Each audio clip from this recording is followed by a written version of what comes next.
Muito bem, meus caros, muito bem, muito boa tarde, quase 1 hora da tarde. Bom, mas olha, eu confesso a vocês que hoje eu dormi um pouquinho mais, viu? Bom, mas todo mundo tem direito aí a um pouquinho de preguiça, não é mesmo?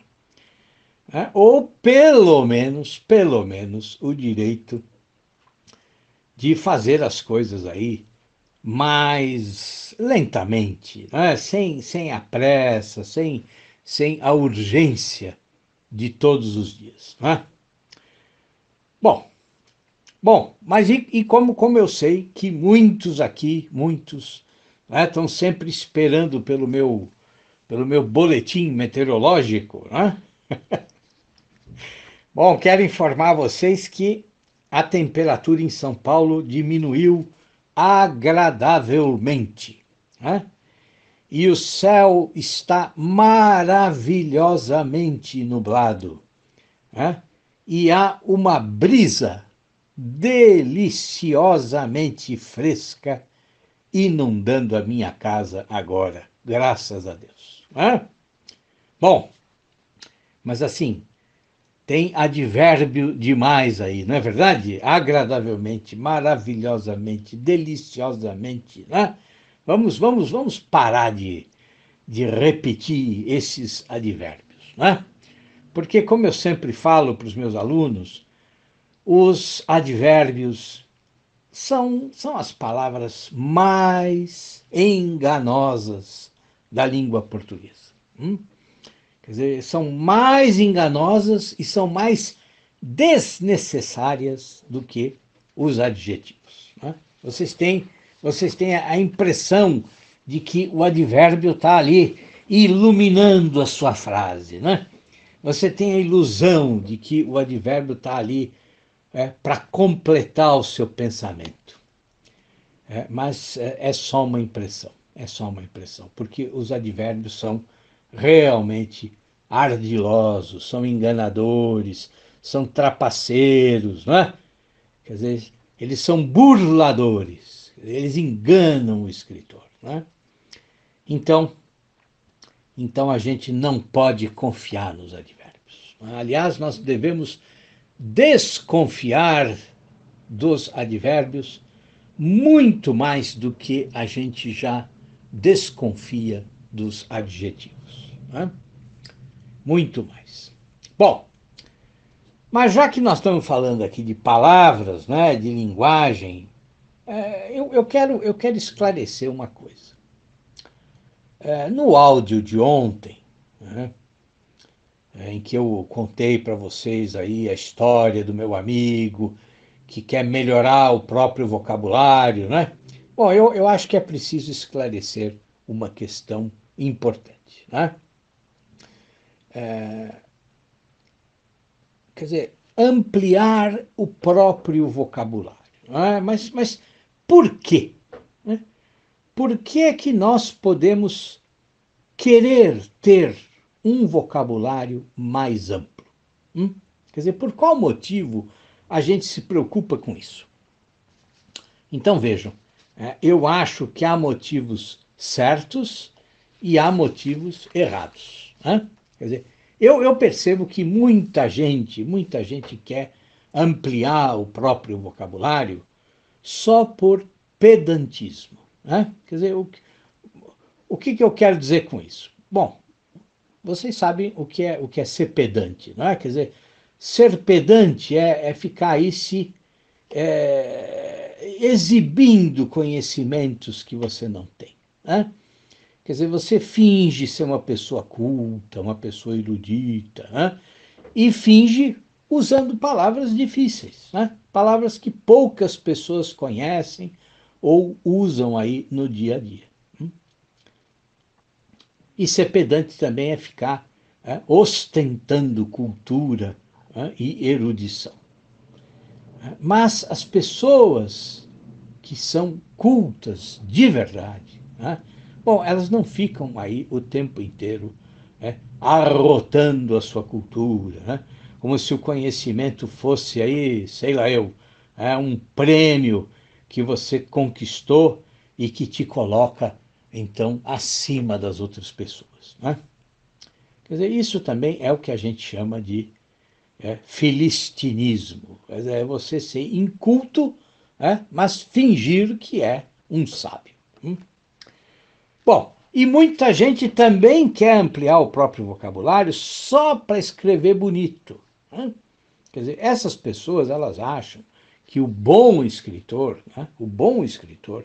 é aquele que escreve difícil, que usa palavras aí raras, palavras pomposas, né? São as pessoas que gostam aí de escrever de maneira ornamentada, como se o texto bom fosse necessariamente o texto repleto de enfeites, né? Quer dizer, é como se o texto bom, bem escrito, precisasse ser aí como uma árvore de Natal, ou como um carro alegórico, num desfile aí carnavalesco, né? E não é nada disso, quer dizer, não é nada disso, né? Quer dizer, bom, mas então, professor, quer dizer, por que que a gente amplia o vocabulário?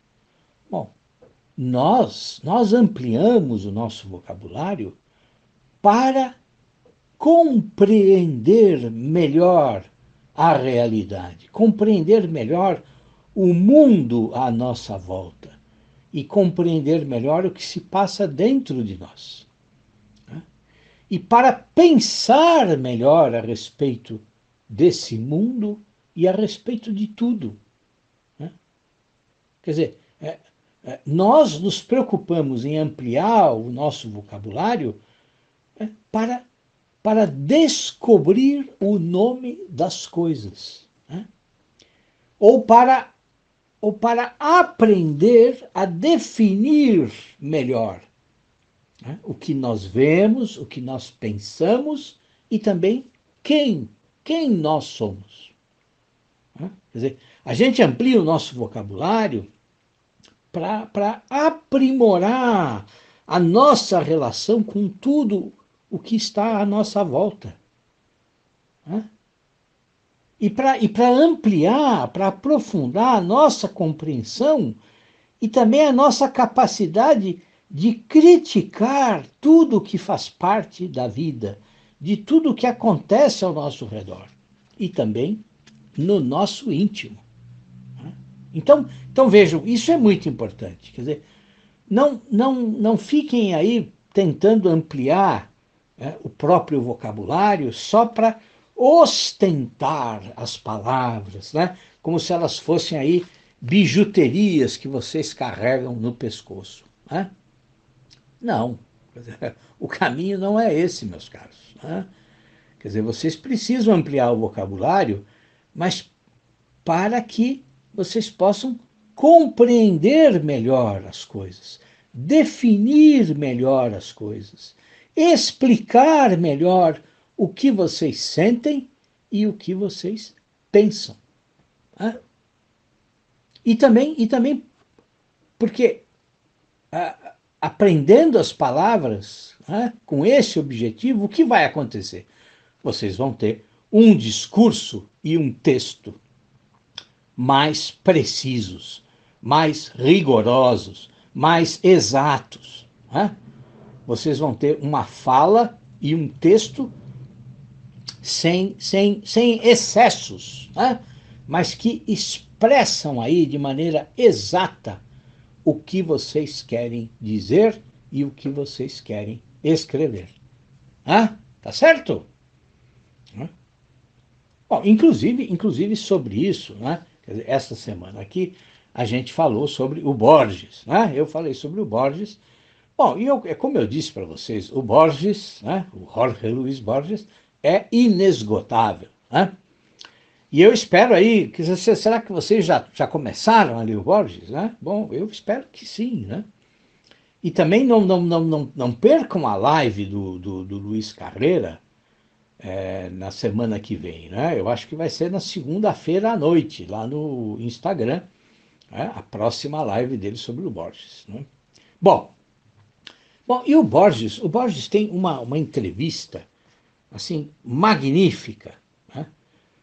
E que vocês encontram no livro Os Escritores e as históricas entrevistas da Paris Review, né? Um livro que foi publicado aqui no Brasil pela Companhia das Letras.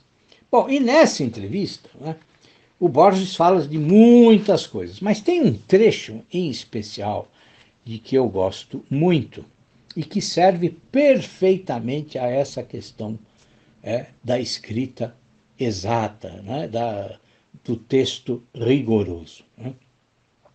Quer dizer, ele conta como é que ele escrevia quando ele era jovem, né? Quando ele começou a escrever. Bom, e ele dá uma lição ótima, né? Quer dizer, ele achava, quando ele era jovem, que as palavras, né, que a frase precisava ser, de alguma maneira, especial, né? Quer dizer, ele achava que o texto dele não podia ser comum, né? Não podia ser simples, ou ser fácil demais, né? Não, mas ele precisava descobrir uma forma excêntrica, né? Uma forma extravagante, curiosa de dizer as coisas. Mas acontece que, à medida que ele amadureceu, né, ele foi entendendo, né, por que ele era assim. E ele fala sobre isso na entrevista de uma forma assim incrível, né? Quer dizer, ele diz que quando o escritor é jovem, né, quer dizer, ele de algum modo sente que, que o que ele quer dizer, o que ele vai dizer, bom, é uma coisa muito tola, né? Ou óbvia, ou é um lugar comum, né? E claro que o jovem sente isso apenas por insegurança. Bom, então, aí o que o jovem faz, né? O que o escritor iniciante faz? Ele tenta esconder isso que parece óbvio ou tolo, né? Esconder sob uma ornamentação barroca, diz o Borges. Ou seja, ele tenta escrever de maneira aí complicada, né? De maneira extravagante, de maneira incomum, né?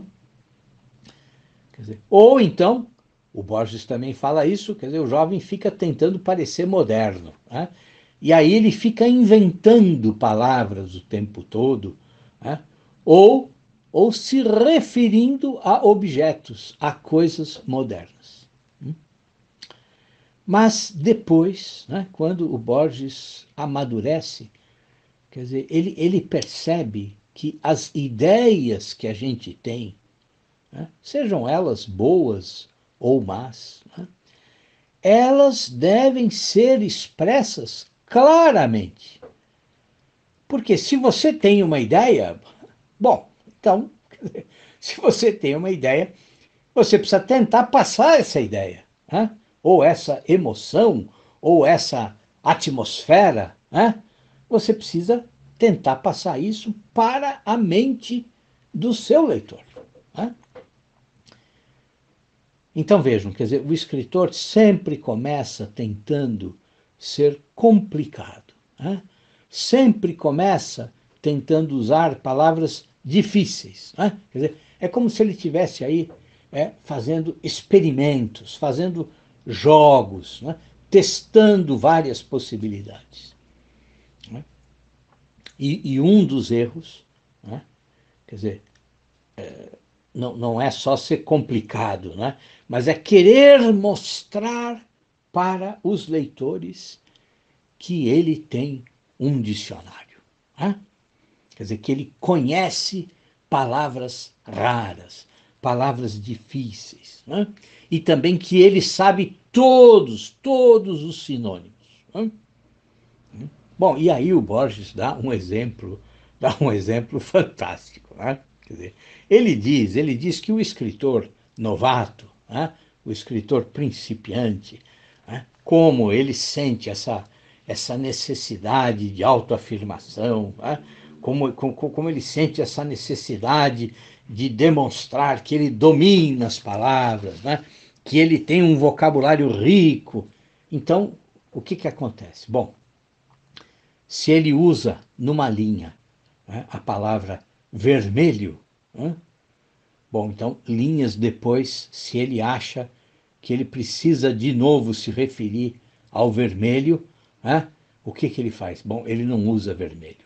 Ele substitui vermelho por escarlate. Né?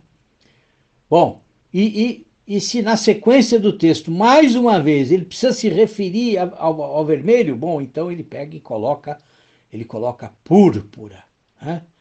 Bom, e aí depois, linhas depois, ele usa carmesim. Né? E assim vai o escritor, né? Escrevendo de maneira pedante. Né? E aí mostrando para todo mundo o quanto ele é erudito e como ele conhece um monte de palavras.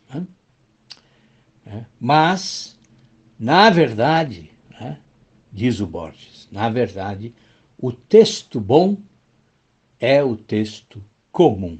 Né? E o Borges, então, recorda do que o grande escritor Robert Louis Stevenson dizia. Né? Não sei se vocês já leram Stevenson, mas vale a pena ler tudo dele que vocês encontrarem. Né? Começando pela história mais famosa dele, que é O Médico e o Monstro. Né? Então o Borges recorda, quer dizer, do que o Stevenson dizia, né? Que uma página bem escrita é aquela em que todas as palavras têm a mesma aparência. Né? E que a atenção do leitor não deve ser distraída pelas palavras, né? Mas que as pessoas, né, precisam ser capazes de ler fluentemente, mesmo que você esteja escrevendo metafísica, ou filosofia, ou o que quer que seja. Tá certo, meus caros? Muito bem. É isso então por hoje. Eu espero que vocês tenham aí um ótimo final de semana. Um grande abraço e até segunda-feira, se Deus quiser. Tudo de bom para vocês, meus caros.